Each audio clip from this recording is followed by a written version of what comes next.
And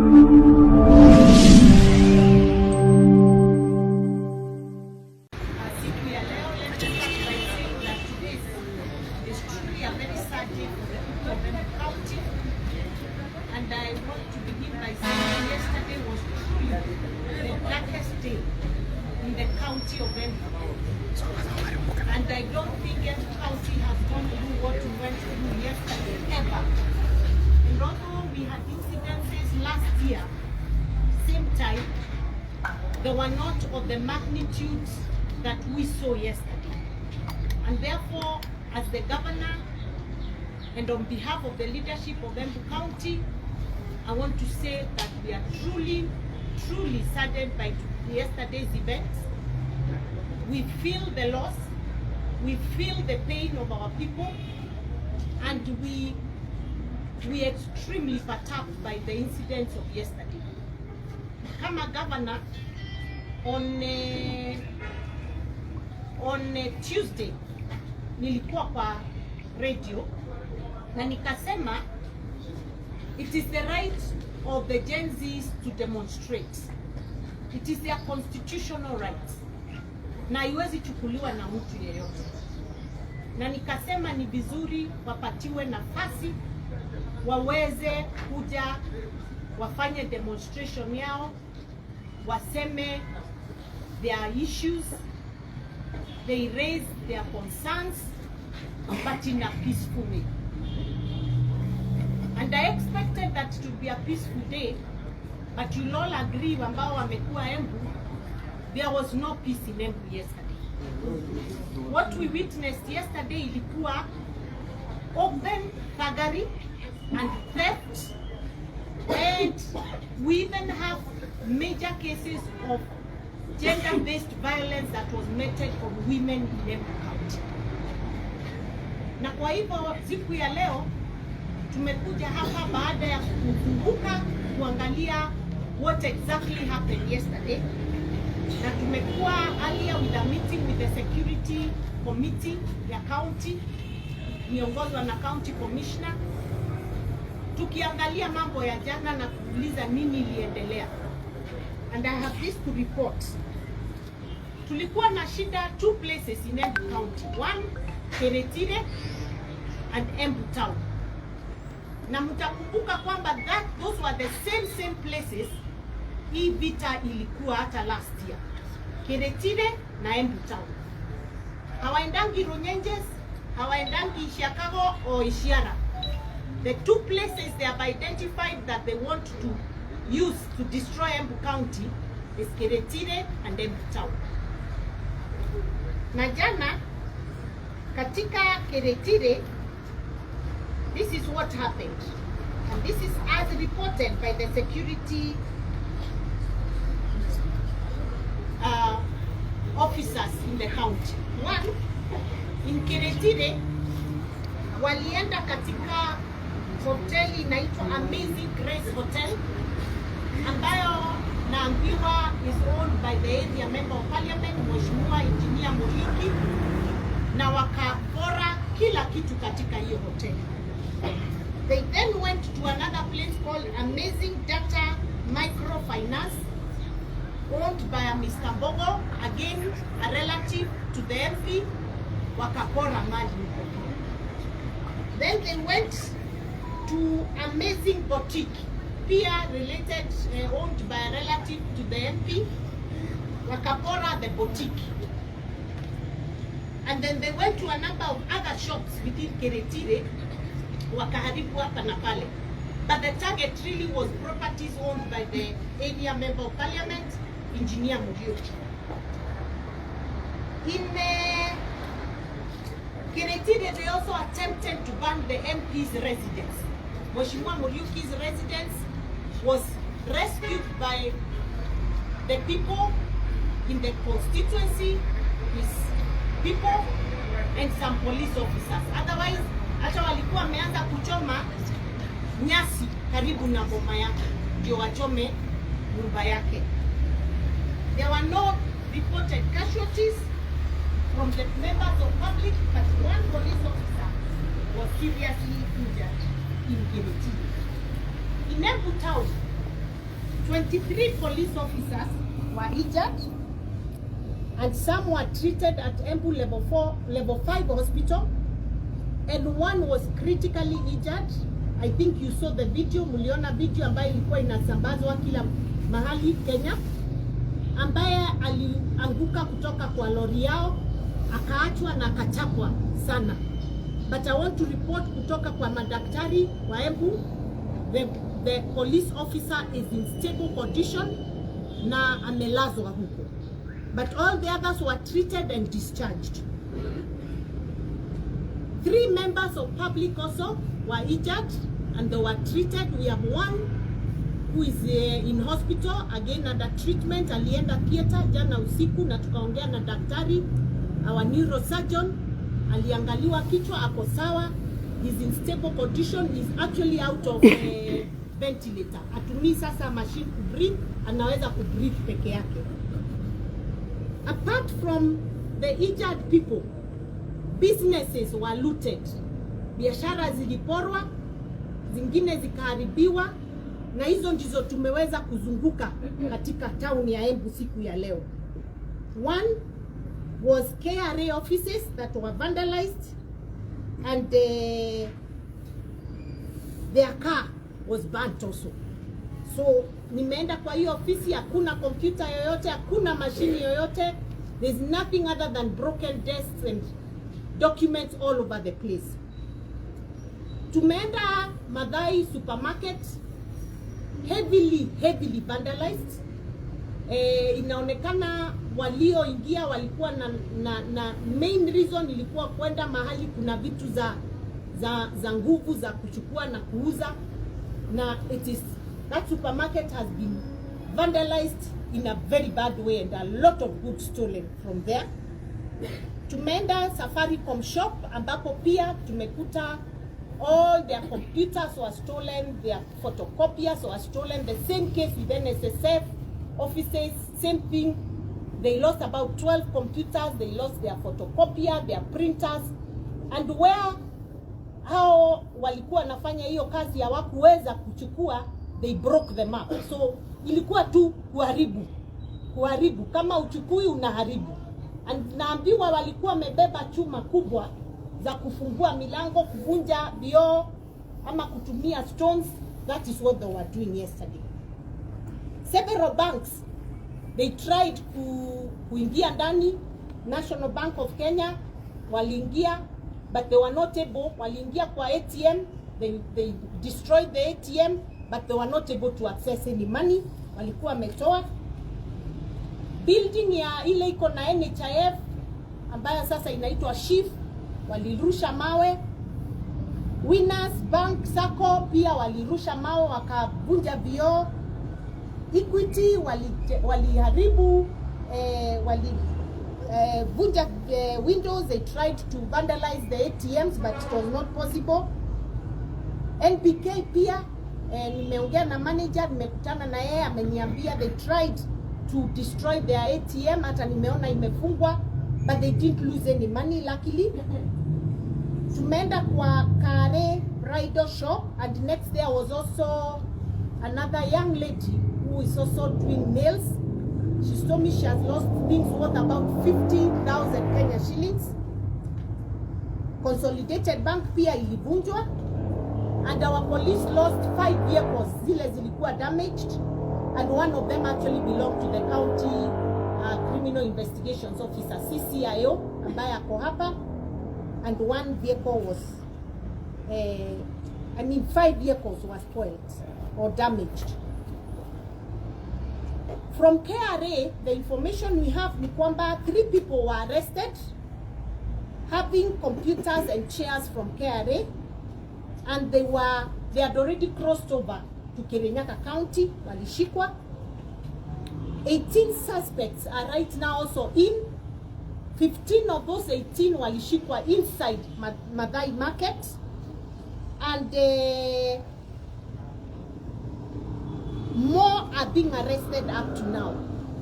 The police are working round the clock from the information we've received kujaribu to recover some of the stolen goods. So we are asking public, if you have any information, kama uko na information yoyote ya wale ambao waliweza kufanya hii madhara, ama mahali unajua hizi vitu zimefichwa, tell us in confidence ndio tuweze kupata hao watu. From the information ambayo nimepata, level 5 hospital received a total of 22 people, 12 during the day and 10 at night. Of the 12 received during the day, 8 were police officers and only 1 was admitted. The one I said was in critical condition. Jana, kulingana na ile information nimeambiwa, the targets were the supermarkets, the banks, but they're also targeting the county headquarters. They're also targeting Embu market, especially Canaan and the wholesale markets. Na pia they were targeting the regional commissioner's residence ambayo iko hapa juu, and the county assembly facilities. So lakini I want to say that with a lot of effort from the police, we were able to keep the thugs away from county headquarters and other buildings, but unfortunately there were too many, and many managed to destroy private property. So that is the information I have, and I want to request the business community, the businesses that were hurt, if you have CCTV, tumepata wengi, some had CCTV cameras, please make sure you give that data with the police so that we are able to identify the criminals behind these attacks and this destruction and looting of property. From what I have heard, KRA and NSSF have closed their offices for now, but they are saying that for NSSF, if kama uko na services ambazo unataka, you want some payments, you want to follow up on your pension, you can go to Huduma Center where they will be offering minimal services. KRA, they are going to pitch tent kwa compound ya regional commissioner, ambapo sasa they are giving minimal services, but major services sasa can only be done either in Kirinyaga, Kerugoya or Chuka. Kwa hivyo sasa we'll have to wait until they are able to get back on their feet. Safaricom have told me tuwapatie mahali pale nje ya KCD, they will pitch tent there na wataweka basi yao hapo waweze kupatiana mobile services, ndio at least watu waweze kuendelea kupata huduma katika hizo hiyo Safaricom. But they have requested that they may not do so much like they were doing before, but hopefully in another few weeks they will be back in their shop and offering services to our people. I think hiyo ndio ningetaka kusema, except I would like to say the following. As far as this is concerned, it is clear, it is very, very clear that this is no longer a Gen Z thing. This is pure thuggery sponsored by political Let him come in.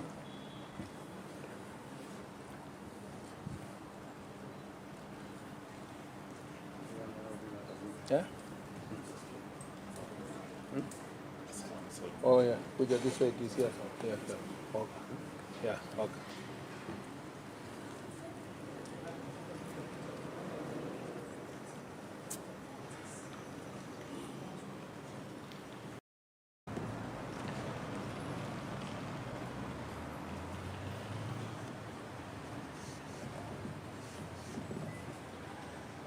You're good?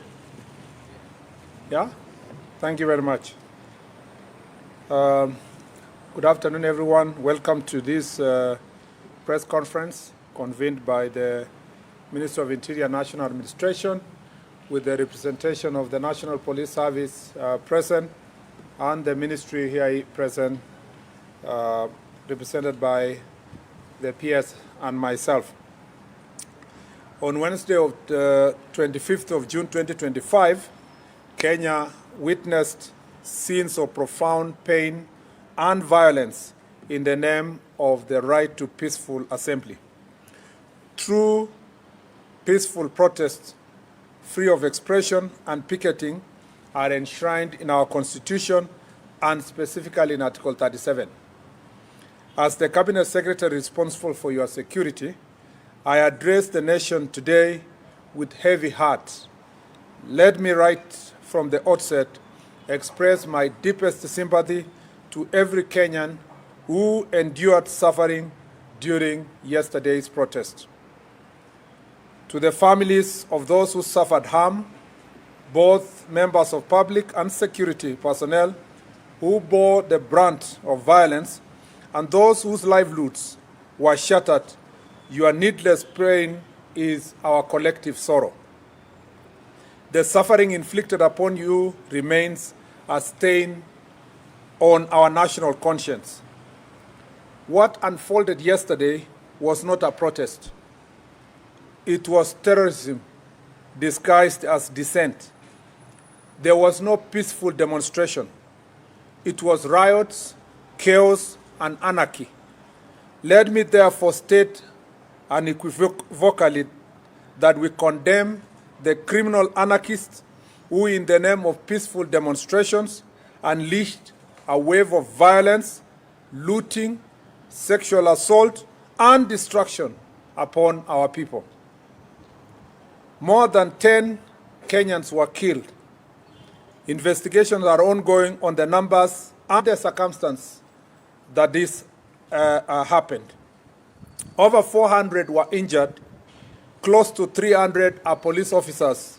Some left with injuries they will carry for the rest of their lives. Key government installations and offices were targeted. At least 9 police stations were attacked, 5 of which were torched, including Dagoretti, Molo, and Olkalau, to name a few. 88 police vehicles were destroyed. A total of 27 national and county government vehicles were destroyed, and 65 civilian vehicles parked in various police stations, including a school bus, were burnt. The criminals were aiming at the officers on duty. They were after guns in the armories and the police uniforms. 5 firearms were stolen in Dagoretti Police Post, Kiambu County, while 4 were burnt at Kashui Police Post by the very criminals who hid behind the pretense of a peaceful protest. Government offices, including courts, national government and county government offices, were looted and burnt. Businesses worth billions of shillings were massively looted. The criminals targeted kiosks, supermarkets, electronic shops, hotels, and restaurants, among others. I have just come this morning from inspecting some of the looted businesses in the bus station, OTC, Nyamakima, and it is very painful. I met young hustlers, older hustlers, women, young men, youth, and different cadre of business people who were actually shedding tears as they explained to us the suffering they have gone through, with the entire businesses being wiped, and most of these businessmen and businesswomen and youth, young business persons, were actually borrowed money from banks, and some of them from Shylocks, to just carry out their businesses. And now everything is looted and destroyed, and they have to start afresh.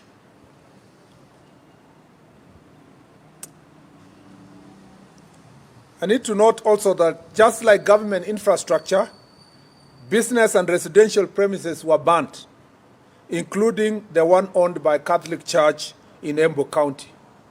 Critical infrastructure such as roads, railway, electricity, and water infrastructure were vandalized. Also of great concern to us, and as though it's a pointer to the motive of the protests, is that the organizers targeted the homes and businesses of elected leaders who support government, including the homes and the business of the National Assembly Majority Leader Kimani Ichung'wah, Molo MP Kimani Kuria, Matira Member of Parliament Eric Wamumbi, Kieni Member of Parliament whose home and supermarket was also targeted, Joroge Wainaina, MP of Mbarire, whose business premises and home was also targeted, Engineer Bernard Muriuki, and Laikipia East MP Mwangi Kiunjuri, among others, including a number of MCAs. This was not just violence. It was an orchestrated campaign of terror, an assault on our people, our constitution, our institutions, our values, and the very soul of this republic. What was billed as a peaceful protest was in truth a calculated disguise, a coordinated descent into chaos marked as civic expression, masked as civic expression. Beneath the banner of democratic rights, we witnessed a well-orchestrated campaign of political violence. What happened was not spontaneous. It was not random. It was deliberate, it was coordinated, it was funded, and it was premeditated and politically instigated. The mobilized protesters, especially along Kiambu, it is time to take out power and occupy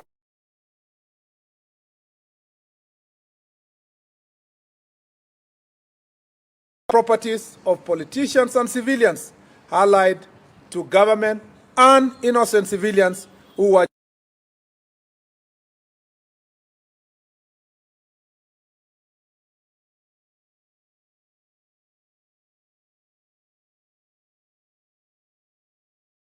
of Nairobi, and watched the goons and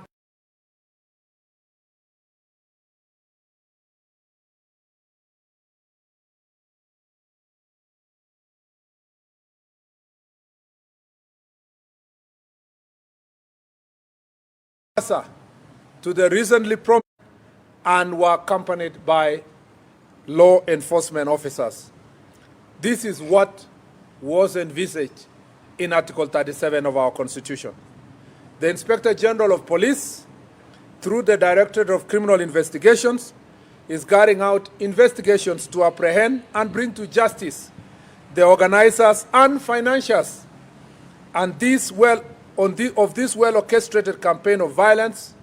And I want Kenyans to rest assured that the government will pursue justice relentlessly on behalf of all the affected citizens. No person will be spared regardless of their political or financial status.